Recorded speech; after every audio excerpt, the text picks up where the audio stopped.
Well, you're seeing it here, folks.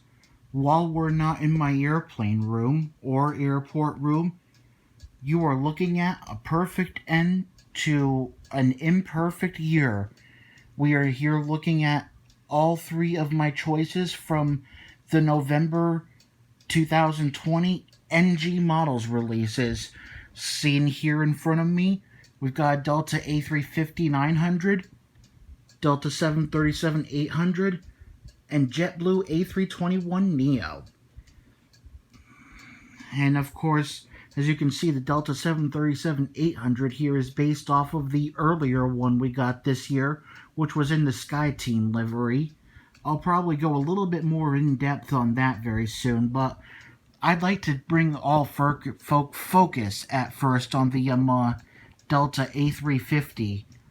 So, apart from this being one of my very first 1 to 400 scale models of an A350 900, this is also my very second NG models heavy aircraft next to my Hawaiian A330 200. So we're going to take a closer look at this thing. So the way I take a look at an A350, either an A350 900 or 1000, is that it's kind of, I find in my eyes, like the Airbus version of a Boeing 787-8 or 9 or 10. But other than that, what's really missing on the 787 series is a pair of winglets or sharklets, as they call an Airbus.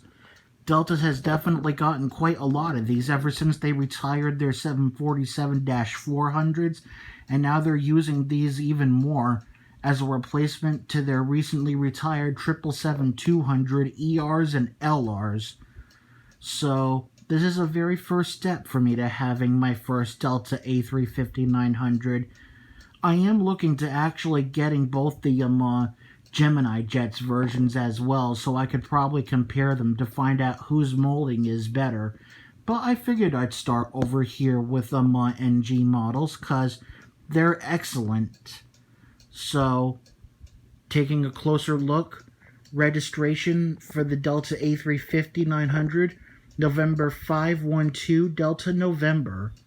And of course, when it came to the Gemini Jets one was registration November 501 Delta November and 502 Delta November. Although I don't know if I should either get one or both of them, because we probably don't get a lot of Delta A350 flights out of Atlanta. Because at the time when they first entered service before the 777s retired like that, there was only one Delta A350 900 flight out of Atlanta, and it would go all the way to Seoul, Korea. So that was a pretty good start, but now we're going to have even more flights like that on A350s now that the 777s are retired. But Delta still does have the A330 200s and 300s, so we still have plenty of heavies for Delta to use for international or domestic flights. And the thing I want to take a closer look at are these beautiful winglets. Because accordingly, when you're with a Delta one, you've got a winglet or a sharklet in Airbus talk with a Delta widget on either the outside or on the inside of the winglet. Although apparently the camera here on my iPhone doesn't really want to focus all that well on the outer widget. Let's see if I can bring it up close by zooming in. Better view from this side. And then here's a better view on the inside widget. Take a look at this as if you're sitting, I'd say, what looks like the right side of the aircraft. So yeah, beautiful view. I like it very much. Of course, most of these were mostly seen flying out of Detroit, as they are also in Detroit, taking over for Northwest. And Northwest was the one with all the 747s.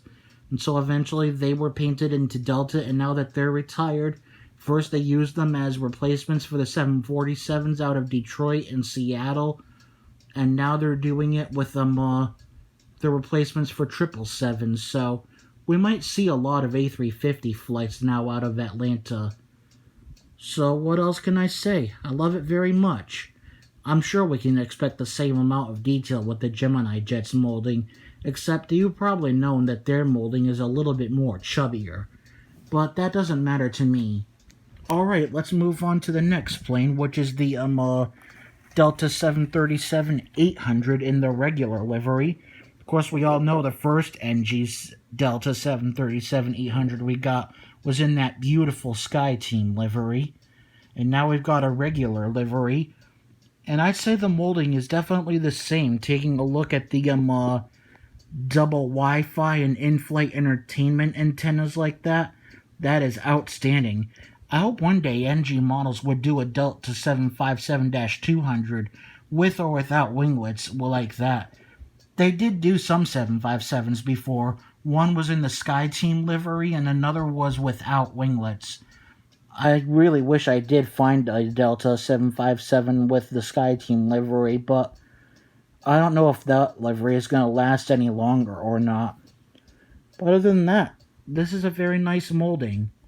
And the registration for this is November 3734 Bravo. So I guess they do have a letter or so at the end. But except that's 4 number digits, so that's why there can only be one letter which means something at the end like that. So yeah, very spectacular model.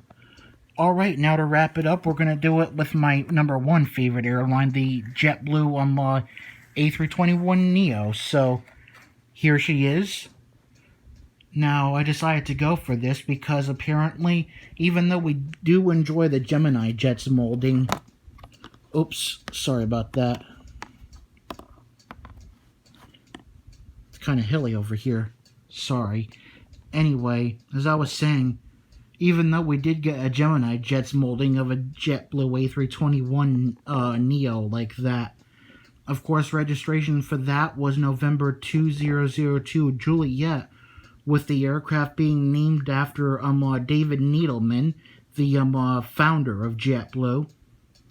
Of course, this one by NG is not that same registration number and same name or caption. Instead, on this one, the registration number is November 2016 Juliet. And I know some of you are wondering, why doesn't the registration numbers with JetBlue's A321 Neos end with like Juliet Bravo or Juliet Lima or Juliet Tango? Well, because if you're looking closely, these are the very first aircraft in JetBlue's fleet that have 4 digits in their numbers on the normal registration number. A lot of them always start with the letter N for November, and I'm guessing because it's a 4-digit number in the registration number rather than 3 digits like all the past aircraft, that's why the past aircraft with 3 digits was able to end with the letters and name Juliet Bravo, Juliet Tango, or Juliet Lima. But because there's 4 digits on the A321 Neos, that's why it only ends with Juliet, and that's the way it's gonna look. And because this is definitely a different registration number, it's definitely a different name on the aircraft, and I don't know if you'll be able to read it, but the name on the aircraft says Aruba, Jamaica, Blue, I Wanna Take Ya. So I'm glad to have at least a different registration and caption for another JetBlue A321 Neo. So probably someday I'll show you this one compared to the Gemini Jet's molding and finding out which one's a lot better.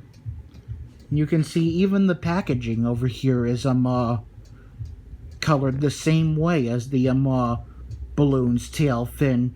Kind of like how when NG models released their first regular JetBlue A320, the box was kind of colored prism-ish like that, because that is the usual tail fin on the regular A320s. So I guess they decided to go the same thing. So this will be NG Model's very second JetBlue molding, until JetBlue comes out with the A321LR for transatlantic flights. Although very soon, I think the first one we're looking forward to that's new to JetBlue would be the A320 300. And sure enough, once that one does enter revenue service, it won't be long before Gemini Jets will do a molding of that, because I don't see NG models out yet with an A220 100 or 300 mold just yet. But other than that, it is what it is. So there you have it. My very three November releases from NG models that were very, very long overdue. I'm not sure I'm impressed though with the December releases though, but I am ready for the December release from Gemini Jets with that Spirit A320 Neo. I know I've got the Aero Classics one, and so does Red River Aviation, but we both look forward to the Gemini Jets one to see how much more detail that one offers. Although unfortunately NG doesn't have any regular A320 or A320 moldings just yet. They're just getting started.